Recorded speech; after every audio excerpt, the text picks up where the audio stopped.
Good morning, everybody. Welcome you all to the Business IT Conclave of the Bengal Chamber, Bridging Automation and Society. I would request the dignitaries of the inaugural session to please take their seats on the dais. Mr. Ambarish Dasgupta, immediate past president of the Bengal Chamber.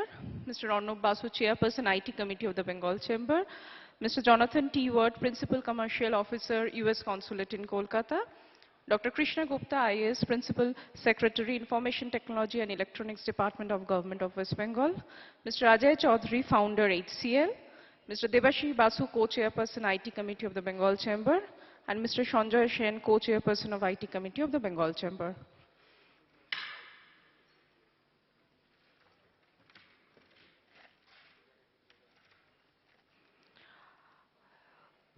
With this, I would request Mr. Sanjay Sen to take the session forward.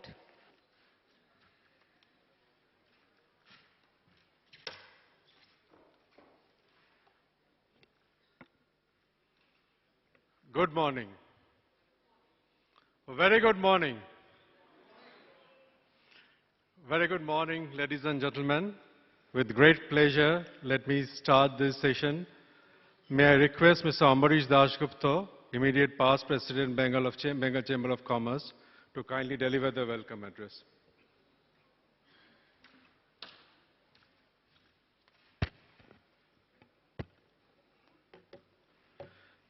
Good morning, ladies and gentlemen. My humble greetings to the dignitaries on the stage. It's really a pleasure for me to inaugurate or to welcome you all to the 8th edition of this very signature event of the Bengal Chamber, which is the IT event, the technology event. My chairperson of the IT subcommittee, Mr. Arnab Basu, right after my welcome talk, will be introducing the subject to you. And therefore, I'm not going to spend much time on the topic and why did we choose the topic. But I may actually like to speak a little bit on what Bengal Chamber has been so far focusing on. Now, we have been actually watching the trends of the world, the trends that impact India, and of course the trends that impact our state. The societal trend, the political, the economic trend, or any other kind of trend that impacts the world or the country or the state. And while we keep on watching or observing the trend, we also feel it's our duty to bring our observation to you as well and to just sensitize all of us in the state and in the country on what kind of trends are we observing. Now, of late, we have been seeing 4 main trends that is impacting the world. And we have been working on all the 4 trends. Now, I may just very quickly touch only the names of those trends because this seminar is not to speak on all the 4 trends, but this is more to speak on one of the trends, which is today's topic. But the 3 other trends that we are seeing very much affecting the world or will be affecting the world in the next 10 years. The first one, or not in the order of the importance, but that comes to my mind, is one, of course, is an urbanization trend. The urbanization trend is what we are seeing coming up very significantly. Like we have been watching or reading some of the data, like 65 million people, like the size of a Chicago city or not much less than even the West Bengal state population is every year getting added to the world population. Now, we have been so far only knowing few of the cities in the world. Of course, even in India also Mumbai or Dubai or Hong Kong or few of the cities that we have been knowing in the world. But then there are 450 cities in the world. There are 450 cities in the world which are coming up, which is predicted that within 2025 or 2030, they will be controlling half the world's GDP. And these 450 cities are unknown 450 cities, like a remote city maybe from Sao Paulo, few unknown cities of the China. One such city of the China is at this point in time, or maybe in another 2-3 years, is actually having a GDP of 130 billion, which is like the GDP of a Stockholm, and within 2030, they are expected to be the GDP of the entire Sweden. So these data is actually showing the trend of the urbanization which is happening, and how much there is a major trend that is moving, and of course, we also in our own way have tried to touch this topic in the various seminars that we have done on the smart cities and the urbanization. We have done it, and we will be continuing to do much more treatment and deliberation on this urbanization trend. And here also in Bengal or in India also, 100 more cities we have heard of coming up. In Bengal also, we are definitely trying to have more such cities coming up, keeping in line with the urbanization trend of the world. The second one that we are seeing, and we also have worked on it in our own way, is also the decreasing population or the increasing graying or the decreasing fertility of the people around the world. And this is being predicted that in the whole world, like say Germany, by 2050 will be losing 1/5 of their population. France also will be losing around 1/5 of their population. Now, one of the data that we found out that in today's world, an average requirement to replace the past generation is around 2.1 children per woman. Now, that is coming down to around 1.4. Even in Thailand kind of a country, where the fertility was around 5 children per woman, it's coming down to 1.4. Now, that's really hitting the labor force of the world to a significantly, the graying as well as the lessening of the fertility. And increasingly, we are seeing that the population is shifting towards the cities which are more famous for the lesser fertility. And that is actually decreasing the trend of the global, the trend of the increase of the global population, and more also along with that, the increase of the gray hairs. Affected countries, Japan significantly, Russia. India, of course, is yet not affected, but if you actually read the economic survey that last published before the budget, what the PMO's office publishes, a very interesting review has been made on the population of the India. And within that India, you will see there are certain states, and particularly the states which are bordering the sea, including Bengal, the decrease of the population or the decrease of the rate of increase of the population is significantly higher than within the landlocked territories. So it's not an uniform increase of the population even in India. So whatever it may be, therefore there is an impact on the productivity of the world. And how technology will be increasing the productivity. There we also did a seminar here, the increase of the productivity in the manufacturing sector. But the productivity is just not to be only confined to the manufacturing. We have to work more. But there also Bengal Chamber worked on these trends as well. The third trend, which is the flow of the capital.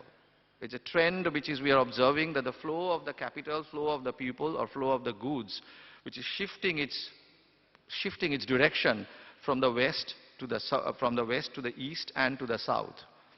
The trade from the China or the trade from the Africa is increasing significant percentages. I mean, even the trade, an interesting trade statistics between China and Africa, that has gone, I think, 70 or 80 times over the last 5 or 7 years, an increase of trade between China and Africa. So the shifting of the trade, the capital, the goods and everything is moving from the west to the Southeast Asia, South Asia, or to the African side. And we are seeing a lot of initiatives which are happening, which is called RCEP, one of the initiatives the Bengal Chamber is very much deeply participating in, that how Bengal takes a position that the regional cooperation economic program, which is all affecting the program which Ministry of External Affairs has taken up, that how do we really bring the 16 ASEAN countries together and what India will be playing, what role India will be playing in that. Of course, we did not participate in the OBOR and many other initiatives, but whether we participate or not, that's a separate issue. But the trend of the trade moving towards the south or towards the east of the world is definitely observed. And Bengal Chamber, though we have not done any event on it, but we are very much into it now. And the fourth trend, of course, is the technology trend. The technology, the ubiquitousness of the technology, and how technology will be actually impacting the trade flow, how technology will be impacting the decaying population and mitigate the risk of the decaying population, how technology will be impacting the urbanization. So all three is actually factored into the technology trend and the ubiquitousness of the technology, which we will be definitely discussing throughout the day, which my colleague Orno Basu will be introducing right after this. So, nutshell, I just wanted to tell you that we are watchdogs of the trends, Bengal Chamber, the global trends affecting India. These are some of the large trends that we are seeing, and hopefully one of the trends that we have picked up today in this 8th edition of our tech seminar will really be giving you a lot of inputs to think about. And thank you very much for coming here. Wish this seminar a very successful one. Thank you very much.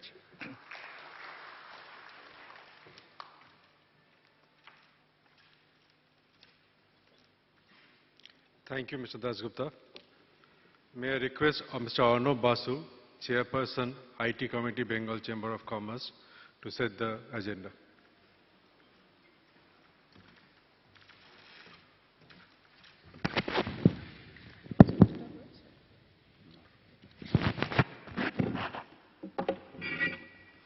Good morning.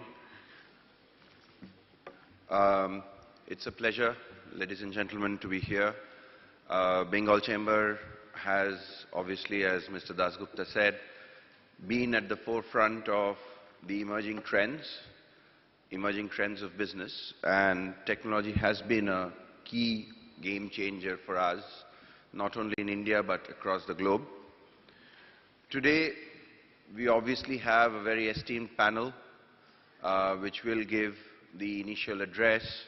We are very, very fortunate to have Mr. Chaudhary with us, who would set the context and give his inaugural address. We are expecting the Minister of IT, Mr. Bratta Basu, to be here in some time. So he has got caught up in some meetings, but he would be here in probably another hour or so.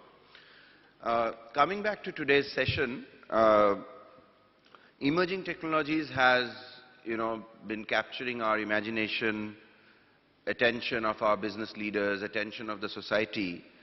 But in most cases, we do not have a holistic idea, and we try to, look at emerging technologies in isolation.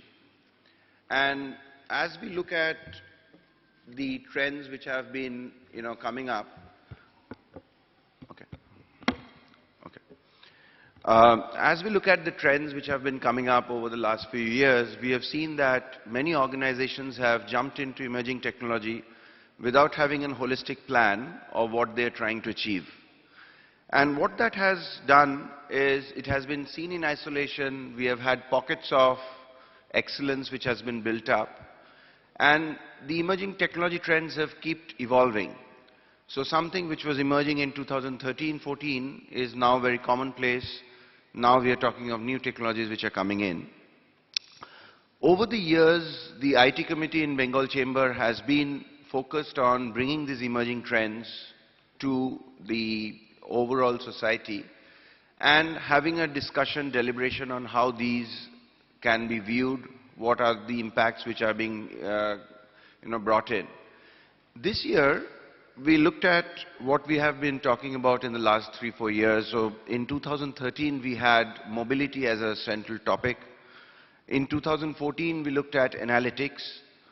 2015, we looked at digital India as the central topic. 2016, we looked at cyber security. All of these topics have been very relevant.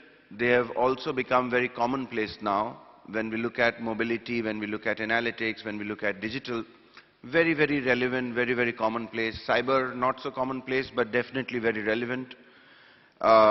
We had ransomware attacks like WannaCry, even as recent as 2 weeks back, and it definitely impacted a lot of organizations, a lot of systems. So this year, when we were looking at it, we were discussing and deliberating what could be the topic for today's discussion, and we came up with several ideas. One of the ideas was, of course, artificial intelligence. The other ideas were around Internet of Things.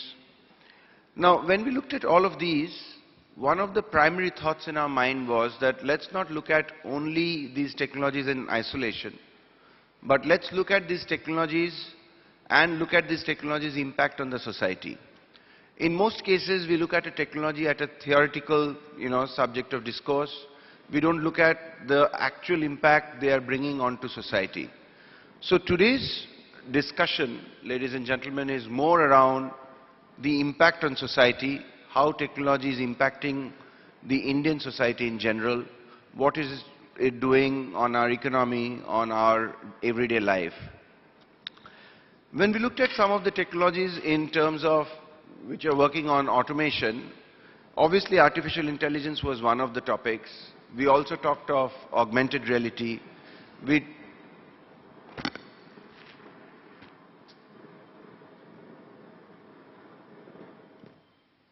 Thank you. We thought of augmented reality, we thought of blockchain, drones, of course Internet of Things, robotics, and also things like virtual reality and 3D printing. But then what we found was that any one of them is not really a game changer today, and hence we thought of how do we look at automation, which probably brings in 3-4 of these, and try to look at that automation and look at its impact on society. And that would obviously start with artificial intelligence in a big way, but it would also cover machine learning. Now, when we look at artificial intelligence and machine learning, it's one of the key areas where we see a lot of venture funding going in. I think in 2016 it has seen more than $3 billion of venture funding.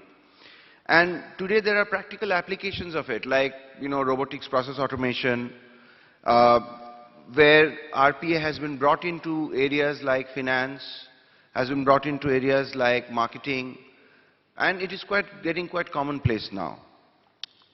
And all of these is changing the way society is looking at, work, looking at how to grow their business.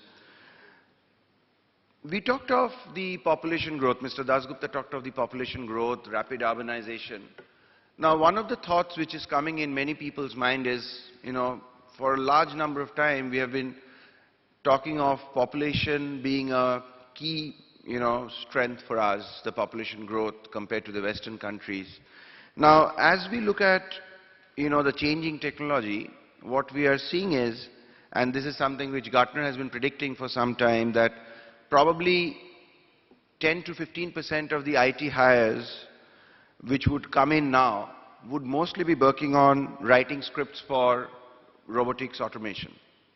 It would be writing scripts for bot automation, bot interactions, and by 2020 organizations will use, cognitive analytics and artificial intelligence, where the need for humans to do commonplace work will come down.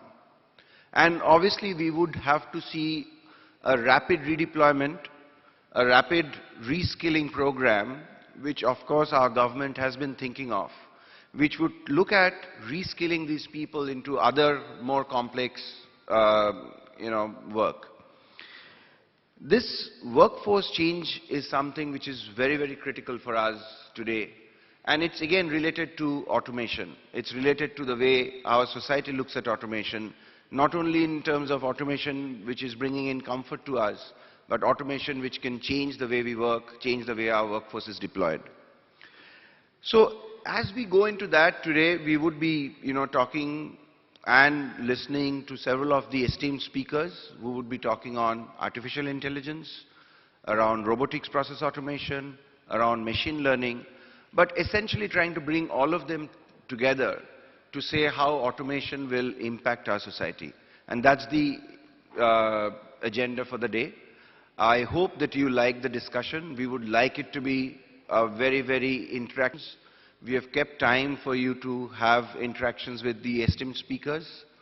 We really look forward to a day-long interaction, and thank you for being here, supporting us in our initiative. With that, I would probably hand it back to Sanjay.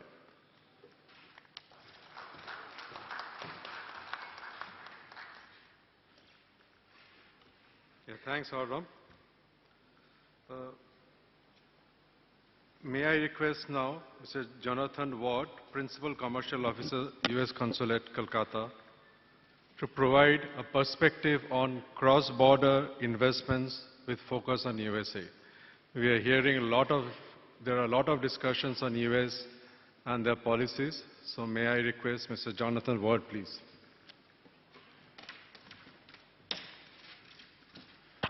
Namaskar. Okay, so Sanjoy, you did a great job of trying to energize this crowd, but I'm going to try to take it up a notch. Namaskar. Thank you. Now, I really don't know what I'm doing up here because I know the least about actual automation from an IT perspective of anybody in this room, but I have been a practitioner and have utilized your tools in different experiences. I'd like to, first of all, congratulate Sanjoy, Arnab, and Debashish, the IT committee, on this full house and the outstanding schedule. Dr. Gupta, always a pleasure to be at an event with you, and thank you for your interactions. And Ambarish, of course, congratulations as well. Somebody who didn't get a shout out yet is my good friend and contact, Angana Roy Chaudhary, who I think was the force behind this event. But I'd like to share a special congratulations for Angana. She was selected last year for the prestigious International Visitor Leadership Program of the U.S. Department of State. My colleagues at the State Department, remember I'm Commerce. But Angana leaves next month for a 3-week program on regional connectivity in the United States. So congratulations, Angana. So if you want to know why the IT conclave was this month, it's because I needed her in the United States in June, okay? So my job is twofold. One is to promote U.S. exports into India, and the other is to promote investment into the United States. So the dollars, the rupees, whatever, they need to be flowing to the United States for me to get really interested. But, you know, then the Indian government has Invest India. They have trade commissioners overseas that do the same thing. All right? But I do get to see lots of other things. Well, I will go back to exporting. I just happened to be at the S.N. Bose National Center for Basic Sciences a couple weeks ago, and for the first time in my life, now I'm from the state of Wisconsin, for the first time in my life, I saw a Cray supercomputer built in Chippewa Falls, Wisconsin, and I learned that there are 3 of them in Calcutta, so that gets me really, really excited when I get to see a product of my home state in India and supporting really outstanding research that benefits not just India, but the whole world. Now, my new friend, Swapnil, accuses me of being old school, so I made a few notes on my way over here, and I made a list, okay? And I hope it's not boring, but Dr. Gupta, I thought you would be particularly interested in this list. Now remember, my job is not to bring investment into India, but if a U.S. company invests here, then I have a vested interest in supporting them and making sure that they're successful, working with the Indian government, working with the West Bengal government, working with partners like the Bengal Chamber. So I'm just going to run through a list, and then I'm going to ask you what it has in common, but I think it's a rhetorical question. I can't do this in one breath, but I'm going to try. Aclaris, Adapt, ARC, Atlas, Cerner, Cisco, Cognizant, Connectiva, CoreLinks, DataCore, DataBazaar, Phytech, IBM, iMerit, ran out of breath, Intera, Ixia, Microsoft, Oracle, Pinnacle, Rad365, Rockwell Automation, RS Software, Tioco, TCG Digital, Uber. Okay, I probably missed a few, but what do all those names have in common? Anybody? KP, help me out. Good to see KP Sengupta, immediate past chairman of the AmCham. All of those companies are U.S. companies that have invested in East India. Okay, so Dr. Gupta, there's a large presence here of U.S. companies. I think that's testament to the work that Dr. Gupta and leadership here has done. You know, in terms of attracting more, again, sorry, not my job, but I'm always willing to put in a good word for West Bengal. Now, I wanted to mention a few other really powerful links between the United States and India in the IT and the automation sector overall. I've got two other numbers for you. One is 165,000. That's the number of Indian students studying in the United States this year. Now, out of 165,000, 1,65,000, 50,000 are studying math or computer science in the United States today. Okay, so both of our countries benefit from that in terms of the talent developed that's going to come back to India, maybe stay in the United States. I have absolutely no comments on U.S. government policy at this point in time, Sanjoy. Sorry. What I did want to mention specifically, so I've talked about how many U.S. companies are invested here. My job is to encourage you again to consider investing in the United States. All right, and thanks again, Sanjoy is right here. ITC Infotech has 7 offices in the United States. All right, so thank you for your confidence in the U.S. As an investment destination. So I'm going to talk more about investing in the United States tomorrow at a special session at the Bengal Chamber. If you're interested in my full presentation,